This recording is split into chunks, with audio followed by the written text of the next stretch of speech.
नमस्कार दोस्तों, आज हम आपके लिए सावन महीने की एक बेहद सुंदर, सच्ची भक्ति से भरी और चमत्कारी कथा लेकर आए हैं। एक गांव में एक बूढ़ी अम्मा अपने बेटे के साथ रहती थी। दोनों माँ बेटा मेहनत मजदूरी करके जैसे तैसे अपना गुजारा करते थे। जब बेटा बड़ा हुआ तो अम्मा ने सोचा अब बेटे का विवाह कर देना चाहिए।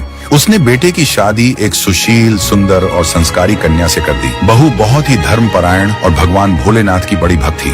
वह रोज सुबह जल्दी उठती, घर की सफाई करती, फिर स्नान करके घर में ही भगवान शिव का पूजन करती थी। कुछ समय बाद सावन का पवित्र महीना आ गया। बहू के मन में इच्छा हुई कि वह सावन के महीने में मंदिर जाकर भोलेनाथ का जलाभिषेक करे। उसने अपनी सास से कहा, माताजी, सावन का महीना शुरू हो गया है, मैं मंदिर जाकर शिवलिंग पर जल चढ़ाना चाहती हूँ। लेकिन बूढ़ी अम्मा ने उसे साफ मना कर दिया और कहा, मंदिर जाकर समय क्यों बर्बाद करना, घर में ही पूजा कर लो, इतने समय में घर का सारा काम भी निपट जाएगा। सास की बात सुनकर बहू का मन बहुत उदास हो गया, पर वह कुछ बोल नहीं सकी और चुपचाप घर के काम में लग गई। उस दिन उसने दुखी मन से अन्न जल भी नहीं लिया। अगले दिन जब बहू पानी भरने गई तो रास्ते में उसने गांव की दो लड़कियों को पूजा की थाली सजाकर मंदिर की ओर जाते देखा। उसने उनसे पूछा, तुम सब कहाँ जा रही हो? लड़कियों ने जवाब दिया, आज सावन का सोमवार है, हम भोलेनाथ का पूजन करने मंदिर जा रहे हैं।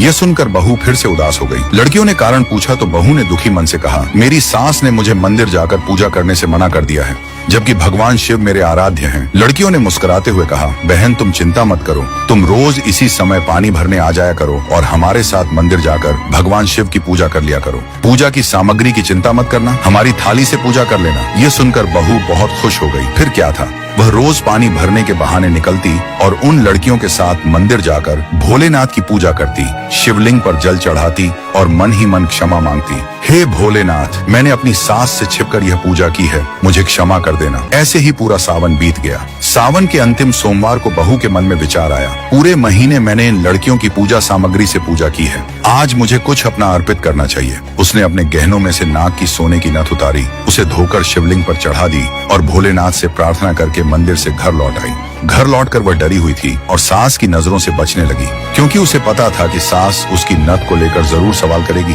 दोपहर होते होते सास की नजर उसकी नाक पर गई। सास ने पूछा, बहू तेरी नथ कहाँ है? बहू ने डरते हुए कहा, माँ जी मुझे नहीं पता, शायद कहीं गिर गई होगी। सास ने पूछा, आज तू कहाँ कहाँ गई थी? बहू बोली, मैं पानी भरने गई थी, फिर उपले थापने गई थी। सास बोली, चल जहाँ जहाँ गई थी वहाँ चलकर ढूंढते हैं। दोनों उस जगह गईं जहाँ बहू ने उपले थापे थे। सास ने कहा, चलो अब उपले हटा कर देखते हैं।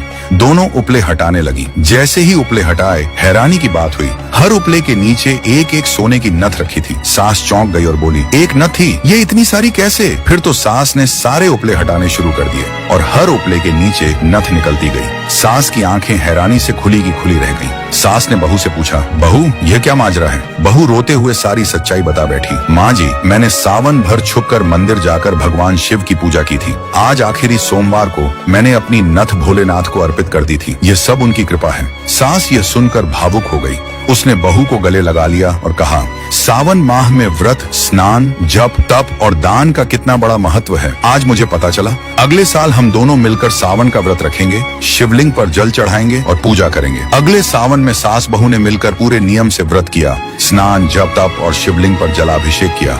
भगवान भोलेनाथ की कृपा से उनके घर अन्न धन से भर गया और बहू को सुंदर पुत्र रत्न की भी प्राप्ति हुई। हे भोलेनाथ, जैसे आपने उस बहू पर कृपा बरसाई, वैसे ही इस कहानी को सुनने सुनाने वाले सभी भक्तों पर भी अपनी अपार कृपा बनाए रखना। हर हर महादेव, जय भोलेनाथ।